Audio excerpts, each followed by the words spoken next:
everyone, and welcome back to the Dwarven Tavern. I am Dr. Jeff Goins, and with us today in said tavern is... Lyric, that's me. Taverneers Lyric. She's come to show me how to do it correctly, I think. Claim my rightful place on the throne. On the throne of the tavern? Yes. Throne? Yes. The kingdom of Taverna. So, today... we have this wonderful start. I'm taking a bit of a break from the Pathfinder thing because I've been doing the Pathfinder second edition thing. But let us not forget Starfinder, which is it's also a Paizo thing, and this is the beginner box. It goes for $39.99. It's 2 to 7 players, ages 13 and up. You can play it in 60 minutes. This has, I will read the excerpt on the back. Explore the galaxy! Launch into an exciting universe of science fantasy. Science fantasy. Adventure with the Starfinder Beginner Box. Create and customize your own futuristic hero to play through challenging adventures and action-packed battles against the dangerous foes, sure like pronunciation. Are you okay with it? I can do it. I can do it. I believe in you. Thanks.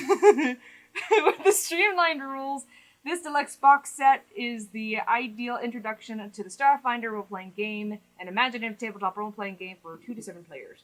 I'm assuming it's saying 2 to 7 players for the box set because, the game itself, you can have as many as you need. Like, you can have up to, 12 even. Or 13. Egads. Welcome to the best launch pad for the lifetime of false-pounding adventure among the stars. The only limit is your imagination. So, yeah, so this is 6 pre-generated character sheets, 6 blank character sheets to record the ability, blah, blah, blah. 6-player aid cards. So this is made for 6 players and a game master. Henceforth, excuse me. Hence the beginner box. Yeah.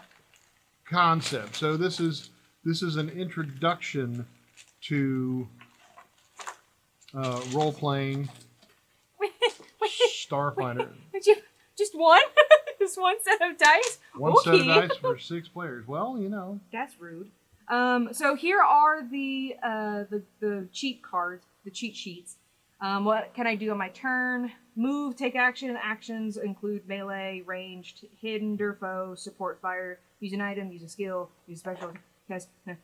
So there's a lot of stuff you could do on your turn. Larry's had some coffee today, huh? A little bit. I'm naturally this energetic, okay?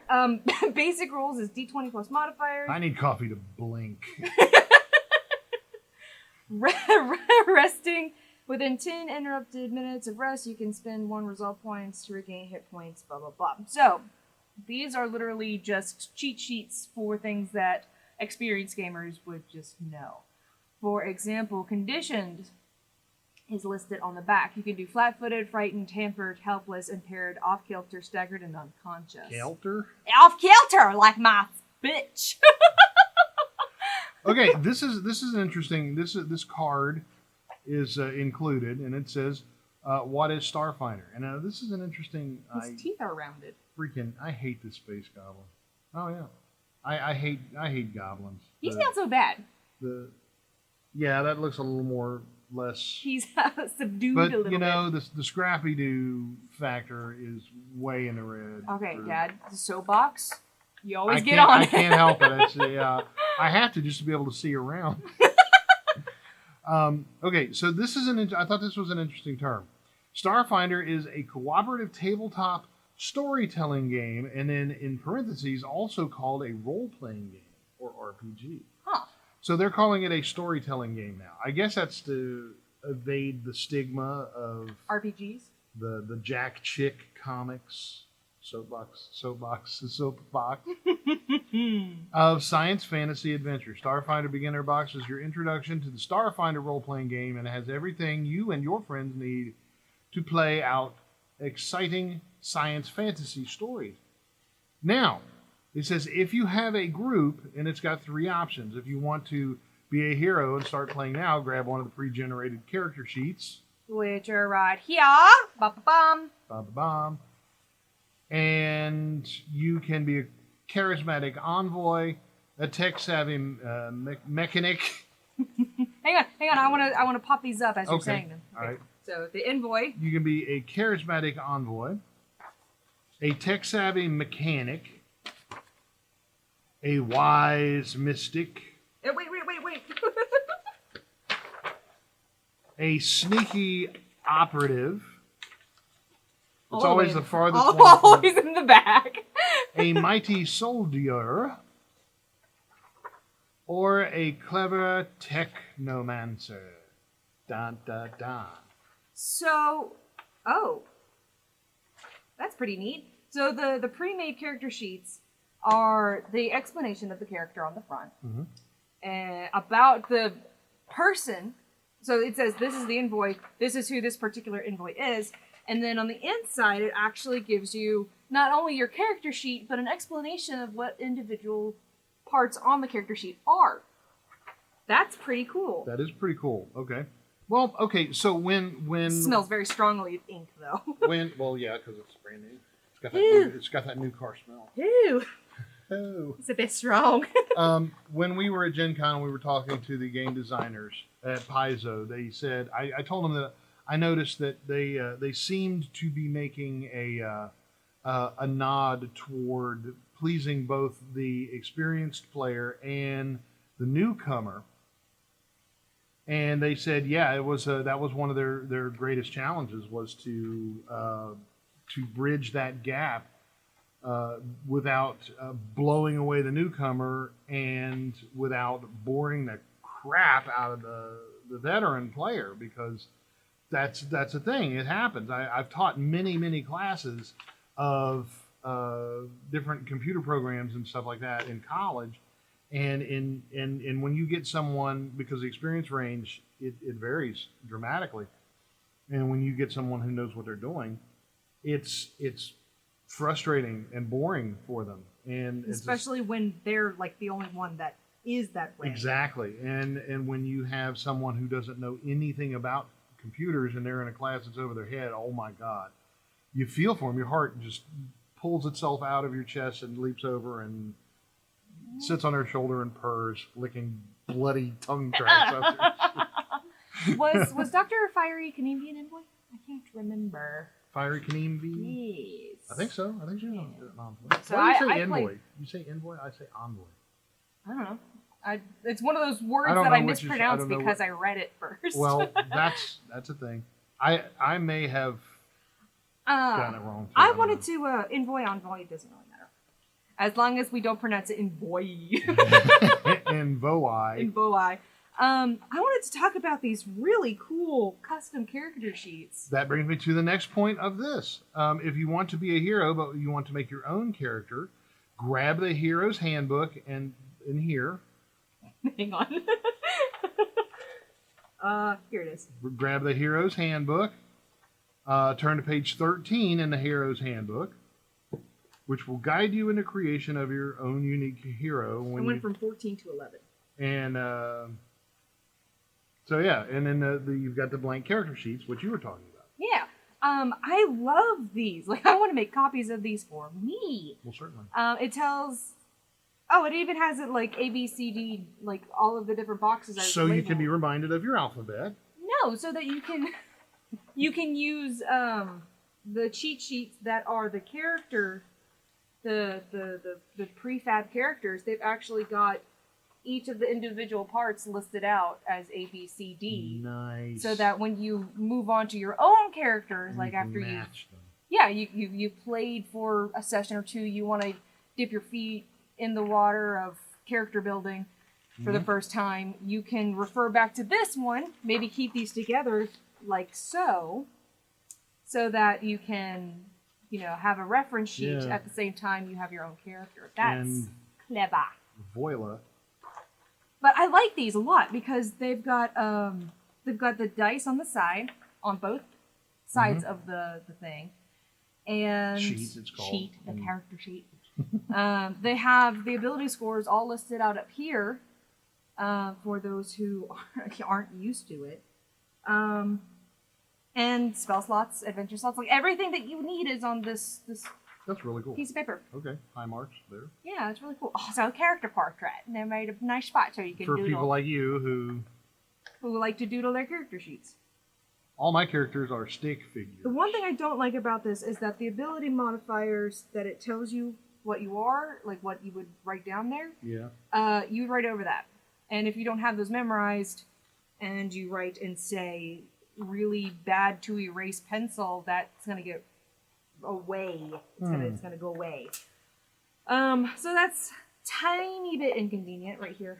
I see that, yeah. You know, like you'd have to memorize that really super quick or write them on the side. And then finally it says if you want to be the game master. Oh, and with the prefab character and your own character, it says to choose a pawn to represent your character. You get a number of pawn bases. And I'm kind of on the fence about pawns versus minis. Yes, I know what you're talking about. We'll get to it eventually. She'll dig it out of it. She's tenacious. Is that the word you call it? I call it tenacious. Other people call it probably annoying. I've heard them say that. Okay, here are said pawns. Excuse me. There's the Crest Eater. Ooh. Apparently, it wants your toothpaste. So you get your thing and you put it on the thing. The thing.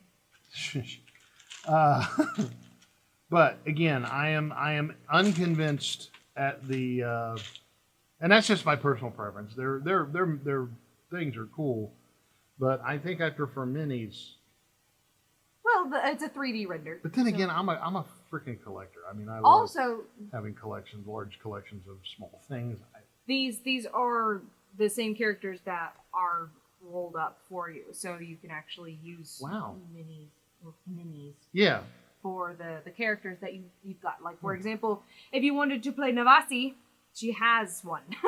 I guess that's why we had kids, so many. 4 kids, because I'm a large collector of small things.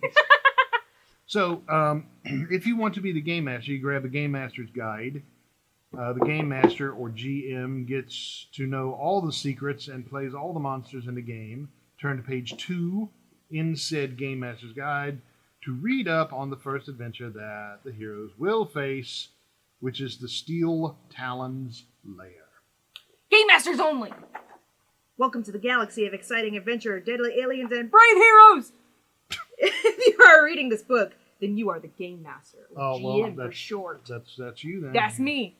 It is your job to run the adventure as a sort of referee. Every game has one GM or one or more players. As GM, you take the role of the monsters, traps, and other characters that the heroes of the story must overcome to succeed on their quest. The other players are called the player characters, or PCs. They take on the role of the adventurers exploring your world. If you would rather be a PC, stop reading now and give this book to the friend or to read that the person can be the GM. Here you go. Oh, okay. So, yeah. Because he's usually the GM. That's the joke. That's pretty cool. Yeah, that's. Oh, thanks. That's a joke, huh? He's a GM. No, I gave it to you. That was the joke. The joke was that it's usually you who plays Sure, I understand. Backpedal. Join the Starfinder Society today. Join it, or you'll be turned into a leprechaun. No, this is an advertisement page for the other books that you can expand upon. Which I think we've already done reviews on that. I did. Should. Maybe. Packed Worlds, Alien Archive. Yeah. I don't remember seeing this book. Maybe. It's very purple. I might have to get that. Now there's another section here too as well. It says if you are on your own, Starfinder is designed for group play, but you can still experience an adventure on your own. Grab the Hero's Handbook. Hang on. Grab it. Grab it. No pressure. Got it. And turn to page 2. to play the solo adventure. What? There's a solo adventure. Dice you need D4, D6, D8, and D20. You are a hardy soldier of Absalom Station. I had to work on it, okay? A huge space station that is undisputed hub of the trade and governance among the allied planets known as the Pact Worlds. Your family hails from the place called Downlow, a working-class neighborhood in the Spike that extends below the station's radial plane. Life in the Spike is hard scrabble. Gangs pull the strings behind everything from neon-lit credit lenders to seemingly reputable shops. You've always dreamed of leading a life of adventure. However, you're mean shot with your semi-auto pistol. I can do it. I can words. You sought out the Starfinder Society for a chance to gain employment that might take you across the solar system or even beyond. To infinity! Man, that sounds generic. well, here's the thing. It says the solo adventure Scoundrels in the Spike, which will teach you the basics of the game. So this is just like if this were a video game, for instance, this would be the tutorial. Yeah. So I applaud the efforts of Paizo in their dedication to education for their games, because they expressed a lot of concern at Gen Con this year for people who are learning the game. Something neat about this is that the game, to be played as a solo mission, it's kind of done as a make a choice. Choose your own adventure. Yeah, thing. like a book like that, like Goosebumps per se.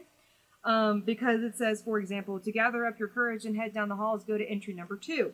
And then after you're done with entry number 2, it says to head down the hallway to the north, go to entry 3, or to head down the hallway and go east, go to entry 7. So it can switch up on you really quickly and a lot, because it says to move deeper into the corridor and enter the curved hallway beyond the hub, go to entry number 6, 5, 3, 1, or 10. So this game could get very complicated on your own, cool. which is good. Complication means uniqueness in your adventure, or death in my case, most of the time. So that's neat. And then it has examples of play right after that. So like if you can like, oh, am I doing it right? It can be like, here's an example. And then on page 10 is where it actually starts, like, this is how you do it. This is how you roll up a character. This is how you do it. Etc., etc. Yeah. So, it has since this is a beginner set and it has a GM thing, one of the greatest challenges, I think, for a player of any role-playing game, especially if they're brand new to role-playing games in general, is to game master. I didn't start dungeon mastering until I had been playing Dungeons and Dragons First Edition,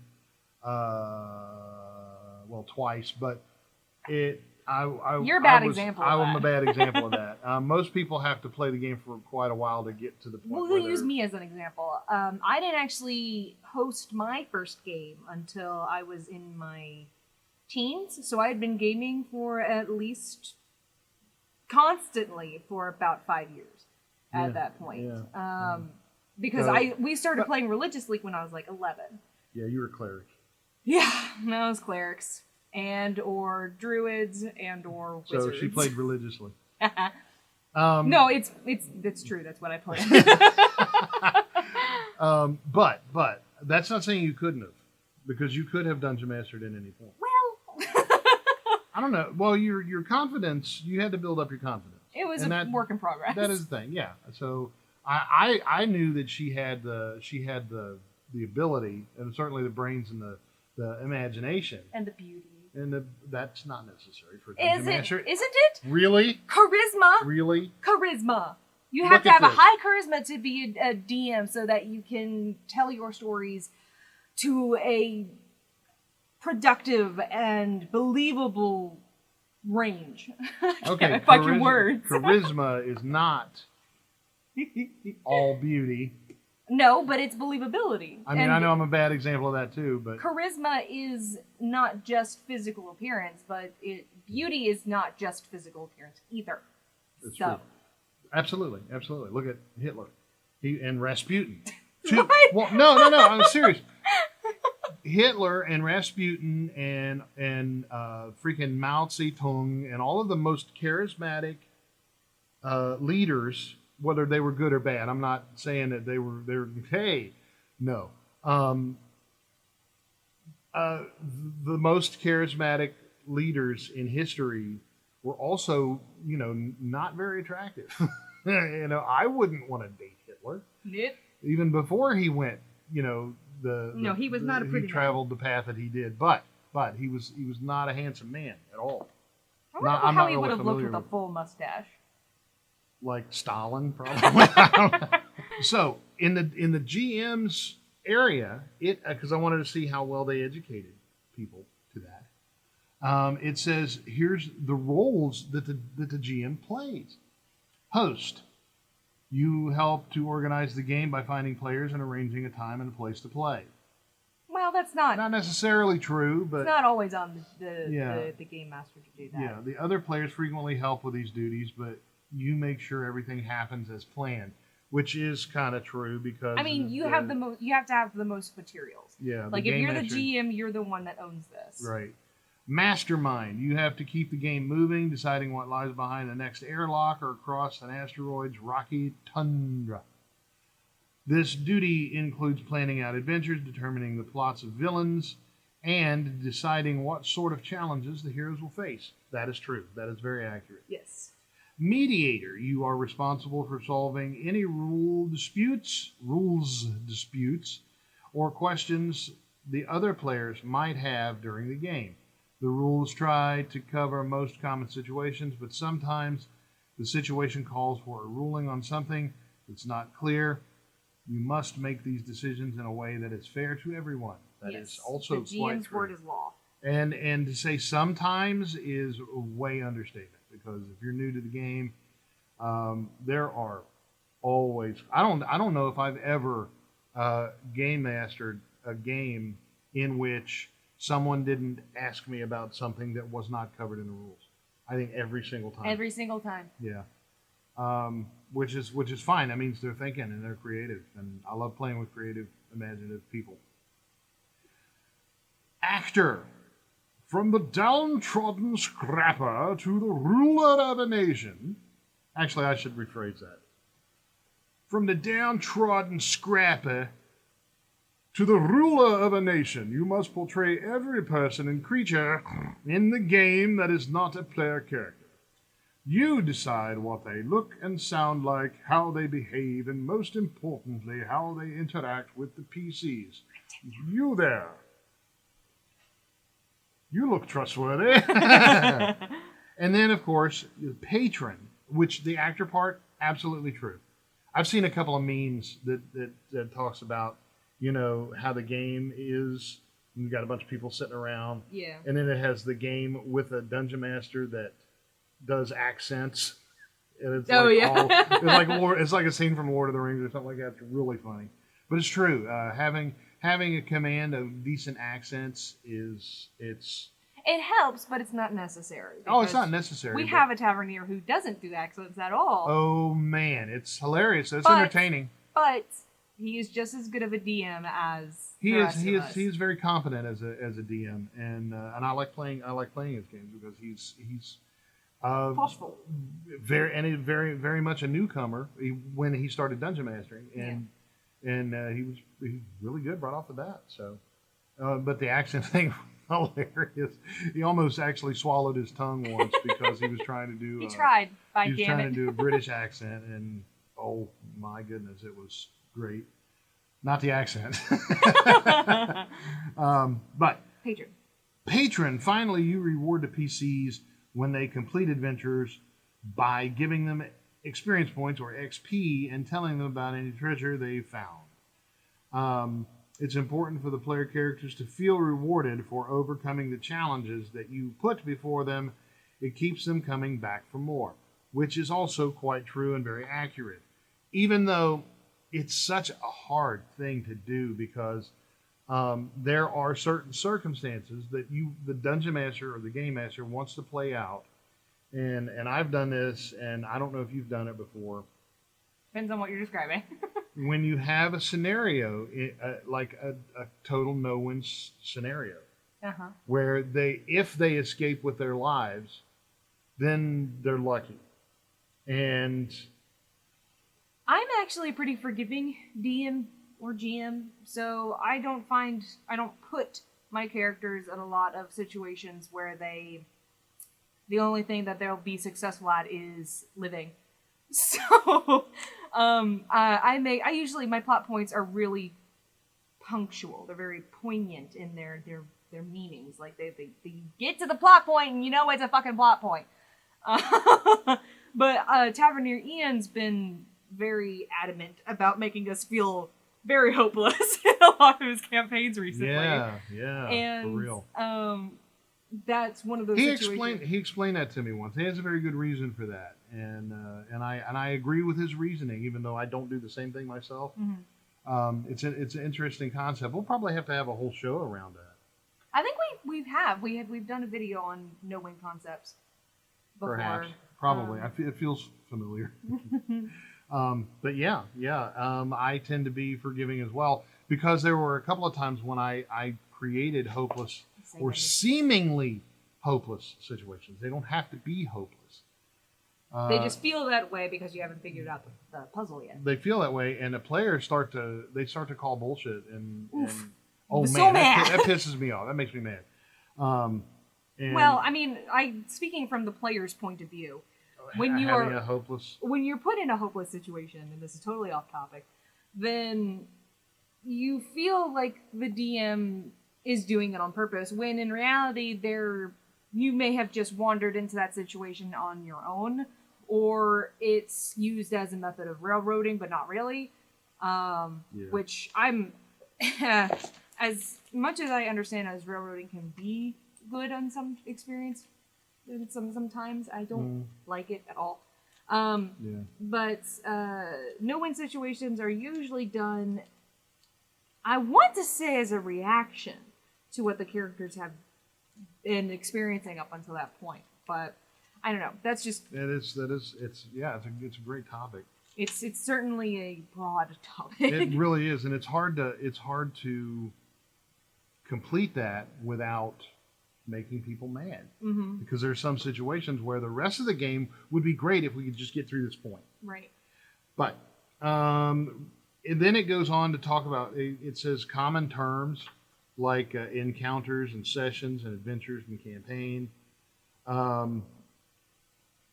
Then it has running the game and setting the stage, and it's got all these really helpful hits that seem to be very well written.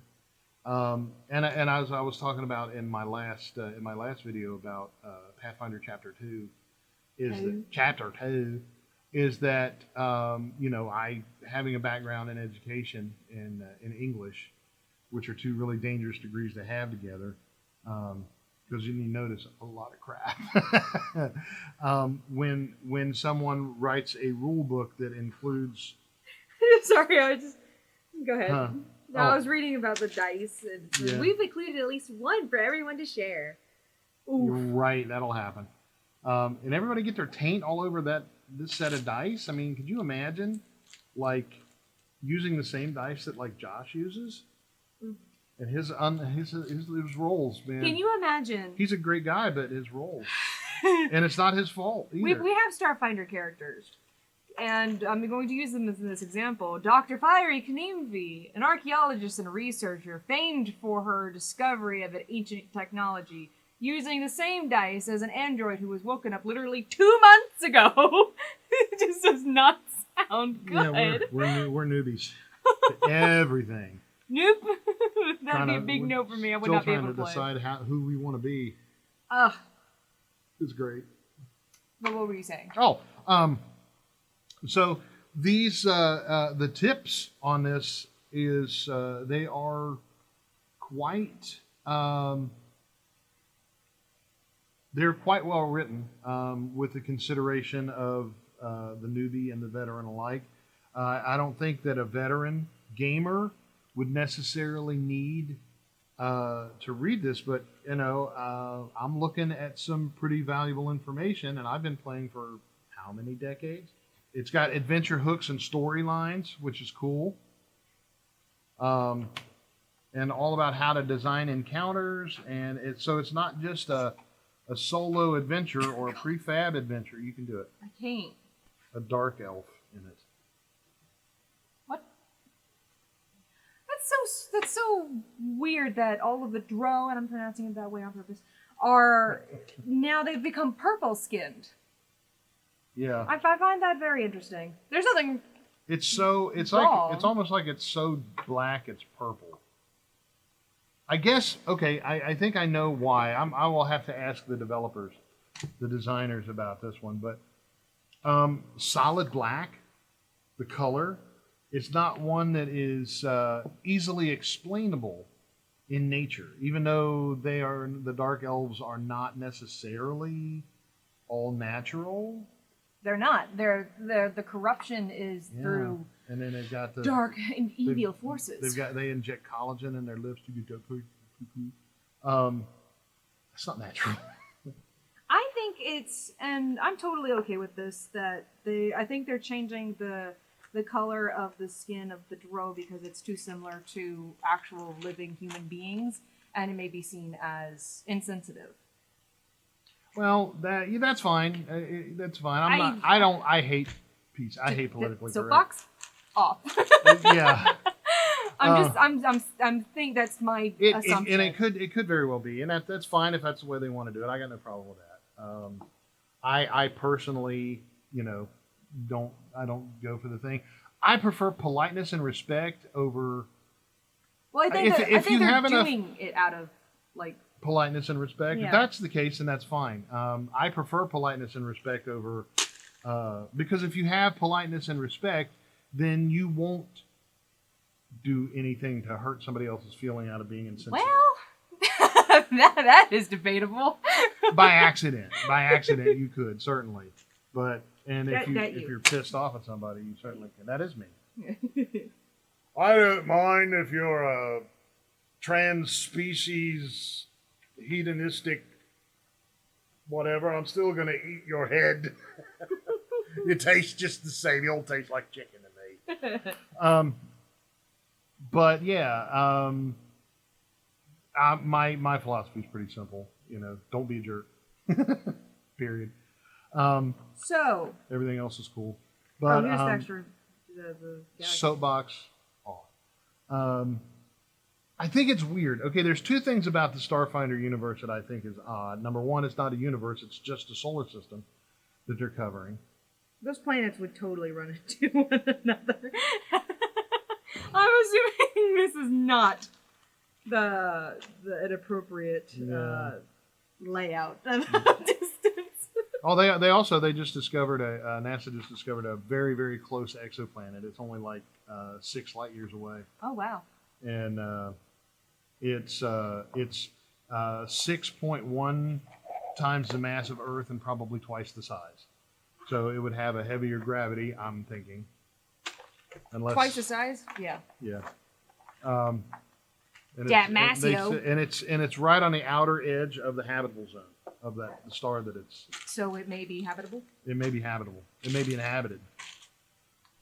But that's not this game. However, this game, it's meeting all my expectations. The only thing that I don't like about the Starfinder universe is that they don't include numbers for speeds. It's all they said that the game is very narrative based, and I prefer a little more science to it than that, just to make it more realistic. I'm all about the realism in that, and that's my only problem with it. Yeah. Well, we're talking about the box set. With the beginner's box set, you don't need to know, what Impulse 6.8 speeds are. Yeah, you don't need to know how long a parsec is. But like that, and that's a thing, you know. But that's about Starfinder in general. That's the whole system. The box set, I think, accomplishes all of what a beginner should know. It's got characters that you can use. You got character sheets that you can. As loving as happy as I am that they've included enough character sheets for 6 beginners, I always say copy and make a new set that you can use and not taint any of the new stuff. I do the same thing. I hate taking something out and writing on it when it's like a limited. Any board game I ever had as a child that came with a rip-off tablet of sheets. Oh, that stressed me out. Something terrible because same. I was using up all, and it that was in the days before the printing press.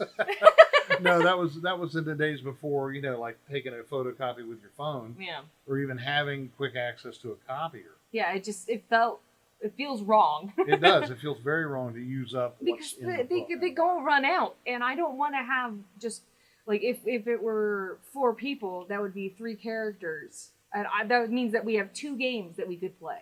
Right. And that's stressful. It's stressful. So I recommend if you're a beginner and you have this, that you should definitely make copies so that you can use the copies instead of the originals. Indeed. So what is your score?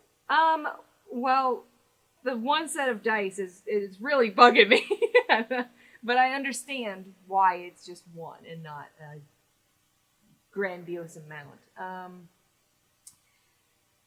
I feel like it has all of the necessary requirements for a beginner. But I gotta take off points for the dice. For just the 1 set of dice? Just the 1 set of dice. I can understand why they would do that for expense, but those dice don't look like they would be very expensive. No, and I also don't think that... that's... for lack of better words, I don't think that's respectful to the new gamers. And it teaches new gamers not to respect the other people's dice. Yeah. Man, somebody else grabs my dice, I want to punch him in the throat with a car. Yeah, I'm gonna get it a 4.5. I want to say that I feel like there's something. I know there's nothing missing. Like they even included cheat sheets for you to use, and I think that's great. But with the dice, only having 1 thing of them, that really bugs me. But I feel like there's something else that could have been incorporated, and I just don't know what it is. Because they got the map, they got the minis. The minis. I guess I feel like there's no monster manual, and that's what's bugging me because it always comes in a trifecta. Oh, well, yeah. But there are monsters in the holy trilogy of RPGs. Yeah. Player's Handbook, Dungeon Master Guide, and a Monster Manual. But they include monsters in the Game Master Guide. That's so old school. I'm very proud of you. I am old school. 3.5, baby! 3.5. Wow. I don't know. I guess it doesn't feel... I don't know. I feel like there's something missing and I can't. It feels incomplete. Yeah. I guess that's the best way to describe it. I think in the Game Master's Guide,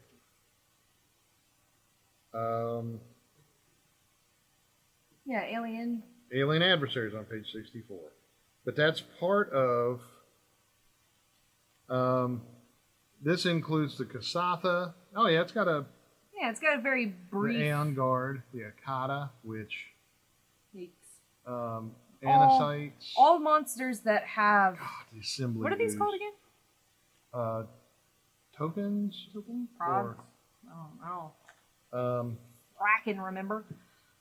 Pawns. They're pawns. Pawns. Yeah. All of the monsters that are on here are probably included in the GMG.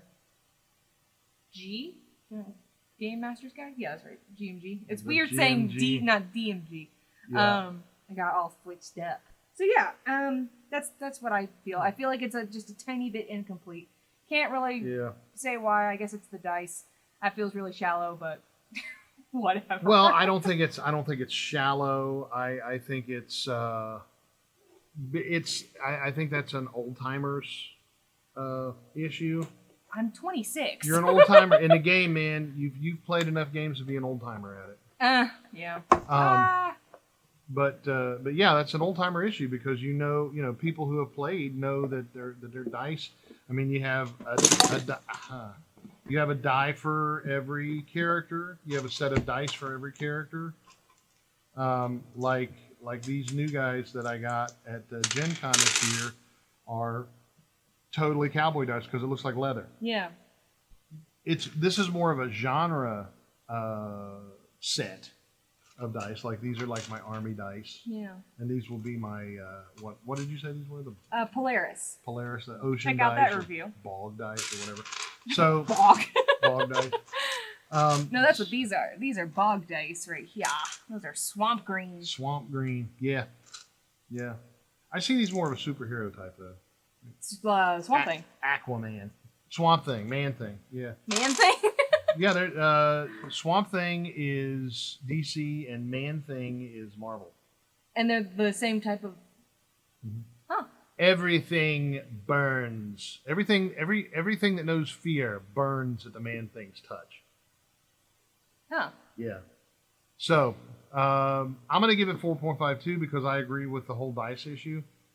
Is it a big enough issue to take off half a point or half an axe? I think it is. I mean, a single set of dice is cool because a lot of games, I don't know if most, but a lot of games don't even include dice. Yeah. So it was cool that they had dice in it, but if it's made for 6 players, include 6 sets of dice. Or none. And with those dice, I say that if you raised it to instead of $39.99, make it $33.99 or $34.99. That would be worth it $44.99. Yeah, let's knock $5 off the price to include more dice. I was confused for a second. Right. But yeah, make it $45 and include 5 more sets of dice. Yeah, it wouldn't cost that much to include. Because I know some people that would buy this entire box set just to get 6 free sets of dice. Not even kidding. For $45? Abso-freaking-lutely. Yeah. And I know they got good reasons for doing it because it's all about expense and all that stuff. But to me, that's fine. I think that's a silly thing to cop out on. I just agree. include it. But we don't know that for sure. We don't know that's why they did it. It might have just been. This is a review. This is a review. And the review says add all 7? We've been saying 6. 2 to 7 players. 7 sets of dice. Yep. 6 more. Yeah, 6 more sets of dice. Because and we're this would stingy. get 5 solid stars. So solid stars. Axe. Stars? We are not. How long have I been doing this? We're not a restaurant. We're a tavern. We're not a restaurant. We're a tavern. I said it too. Therefore, I am funny like her, and that's very true. Yeah. So 4.5 axes for Starfinder Beginner Box from Paizo goes for $39.99. 2 to 7 players, 13 ages 13 and up, and 60 minutes thing though. That's weird. Yeah. Can be played in an hour. Since when? Can it? Says who? Who decided that's probably that? for the solo campaign, to be honest. Like if you're Yeah, it playing could be, yeah. by yourself. And you can go to paizo.com/Starfinder and get it yourself. Get it yourself. And so yeah. Anything else? Nope, that's it. That's it. So, on behalf of the entire cast and crew of the Dwarven Tavern, I am Dr. Jeff Goins. And I am Lyric.